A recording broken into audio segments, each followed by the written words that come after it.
தேமுதிக வந்து என்ன கொள்கை இருக்கு? இப்ப கூட்டணி பக்கம் பேசுறாங்க அதிமுக திமுக என்ன கொள்கைன்ட்டு. லஞ்சமும் ஊழலும் ஒழிப்பேன்னு சொன்ன ஒரே தலைவர் கேப்டன் தான். என்ன கொள்கை எல்லாம் கேட்கிறவங்களுக்கு பதில் என் தொண்டர்கள் நீங்க சொல்லுங்க.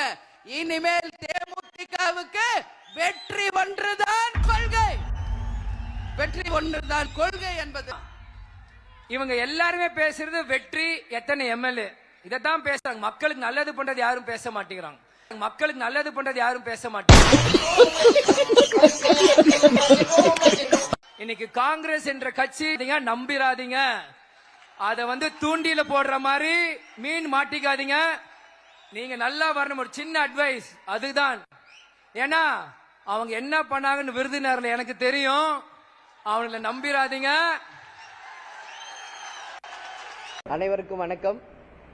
தேசிய முற்போக்கு திராவிட கழகத்தின் சார்பாக இன்றைக்கு திராவிட முன்னேற்ற கழகத்தினுடன் கூட்டணி உறுதி செய்யப்பட்டிருக்கிறது.